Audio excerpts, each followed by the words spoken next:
ابراہیم علی نبینا علیہ الصلوۃ والسلام جس گلی میں جاتے ہیں، جس چوک میں جاتے ہیں، وہاں پر اللہ کی وحدانیت کا ذکر کرتے ہیں، اللہ کی توحید کا ذکر کرتے ہیں، اللہ کی توحید کا درس دیتے ہیں، ہر ایک کو یہی پیغام دیتے ہیں، ان بتوں میں کچھ نہیں رکھا، یہ بت ان کے سامنے تم سجدہ کرتے ہو، ان کو تم اپنا معبود سمجھتے ہو، ان کو تم اپنا رب سمجھتے ہو، یہ کچھ بھی نہیں دینے والے، یہ تمہارے ہاتھوں کے بنائے ہوئے ہیں، پھر تم ان سے امیدیں لگا کر کے بیٹھے ہو، حالانکہ اللہ وہ ہے جو وحدہ لا شریک ہے، جو پوری کائنات کو بنانے والا ہے، جو پوری کائنات کو سنوارنے والا ہے، پوری کائنات کو رزق دینے والا ہے، وہ واحد ہے، اس کا کوئی شریک نہیں ہے، اس کی کوئی اولاد نہیں ہے، وہ نہ کسی کا بیٹا ہے نہ کسی کا باپ ہے۔ اے لوگوں، ان بت اور یہ بت جو تم اپنے ہاتھوں سے بناتے ہو یہ تمہارے معبود نہیں ہے، یہ تو تمہاری ہاتھوں سے بنائی ہوئی مخلوق ہے، ان کو چھوڑو اور اللہ کی طرف آ جاؤ۔ جب لوگوں کو اللہ کی طرف بلاتے ہیں، وہ لوگ جن کی نسلوں میں، جن کے خونوں میں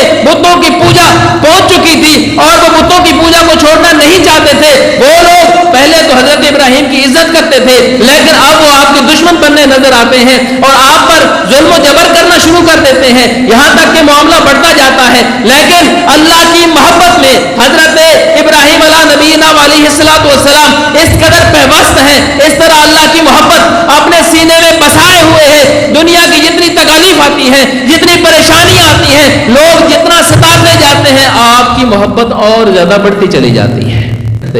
کون سی چیز تھی، کون سا مورل تھا، کون سا ایم تھا جس کو لے کر کے حضرت ابراہیم اپنے سامنے رکھ کر کے تمام تر تکالیف کو برداشت کرتے تھے اور وقت کے نمرود، وقت کے بادشاہ کو للکار دی؟ وہ کون سی چیز تھی؟ وہ اپنے رب کی سچی محبت تھی۔ پتہ چلا جب اپنے دل میں بندہ اپنے رب کی محبت بسا لیتا ہے، پھر دنیا کی جتنی تکلیف پہنچتی ہیں وہ اسے پھول محسوس ہوتی ہیں۔ جتنی زیادہ تکلیف پھر عشق میں اور رب کی محبت کے رستے میں آتی ہیں، وہ تکالیف نہیں بلکہ انہیں تو پھول سمجھ کے بندہ چوم رہا ہوتا ہے۔ اور جبکہ دنیا کی محبت میں جتنی تکالیف آتی ہیں، آپ نے دیکھا ہوگا نا، کئی ایسے لوگ ہیں جو نشے کی لت میں پڑ چکے ہیں، اور نوجوان جو نشہ کرتے ہیں، ہمارے ہاں اتنے لوگ ادھر بیٹھے ہوتے ہیں جو اگر ان جوانوں سے پوچھو نا کہ تم کس وجہ سے نشے میں، تو ایک تعداد ہے جو یہی کہے گی یار میری محبت میں میں ناکام ہو گیا تھا، میں نے فلاں سے شادی کرنی تھی لیکن گھر والے نہیں مانے، اس طرح ہوا، آخر کار میں نے نشہ شروع کر دیا کیونکہ مجھے تسکین نہیں ہو رہی تھی، پھر پہنچتے پہنچتے اب اس کنڈیشن میں پہنچ چکا ہوں۔ دنیا کی محبت برائی کی طرف لے جائے گی اور کمی اور خسارے کی طرف لے جائے گی، جبکہ اللہ کی محبت اور عروج اور بلندی کی طرف لے جائے گی۔ اس کا تعلق کس سے ہے؟ دل سے ہے۔ اللہ کی محبت کا تعلق بندے کے دل سے ہے۔ کائنات میں جتنی بھی چیزیں ہیں نا، اگر ٹوٹ جائیں تو بے قیمت ہو جاتی ہیں۔ دنیا کی جتنی چیز جب ٹوٹتی ہے بے قیمت ہو جاتی ہے، لیکن دل جب اللہ کی یاد میں دنیا سے ٹوٹ کر اللہ کی یاد میں لگ جاتا ہے، پھر اس کی قیمت لگ جاتی ہے، پھر اس کی قیمت لگ جاتی ہے۔ حضرت ابراہیم علیہ نبینا علیہ الصلوۃ والسلام اللہ سے محبت کرتے ہیں۔ آپ کا چچا آزر جو ہے وہ بتوں کا کام کیا کرتا تھا، بت بناتا ہے اور آپ کو اور اپنے بیٹے کو بت دے کر کے بھیجتا ہے کہ جاؤ اور مصر کی گلیوں میں اسے بیچ کر آؤ۔ تو وہ جو آپ کا کزن تھا، چچا زاد تھا، اس نے بت کو لیا اور جناب گلیوں میں جا رہا ہے اور اونچی اونچی آوازیں لگا رہا ہے، دیکھو جناب بہت ہی خوبصورت بت بنایا گیا ہے، بہت ہی خوبصورت تمہارا معبود ہے، بڑی کاریگری سے بنایا گیا ہے، اس کی یہ جناب اس کی لوکیشن، اس کی لک دیکھو کتنا خوبصورت لگ رہا ہے، کتنی پیاری مٹی سے بنایا گیا ہے۔ وہ اس کی تعریفیں بیان کرتا جا رہا ہے، یہاں تک کہ اس کا بت بک جاتا ہے۔ جبکہ حضرت ابراہیم جو اپنے رب سے محبت کرنے والے ہیں، اللہ کو وحدہ لا شریک ماننے والے ہیں اور دوسروں کو منوانے والے ہیں، وہ اس بت سے نفرت کرتے ہیں۔ اور بت سے نفرت کی صورت کیا ہے؟ آپ نے اس بت کو لیا، کہا چلو چچا نے کہا ہے تو ہم بھی اس کو بیچنے چلتے ہیں، لیکن انداز جدا ہے۔ وہ اس کے دل میں دنیا کی محبت تھی، جو چچا زاد تھا وہ دنیا کی محبت میں بت کی تعریفیں کر رہا تھا، ادھر دنیا کی محبت نہیں، ادھر رب کی محبت تھی۔ ادھر بت کو پکڑا، اس کو رسی ڈالی گلے سے اور گندی نالیوں سے گھماتے ہوئے جا رہے ہیں۔ حضرت ابراہیم جن کے دل میں رب کی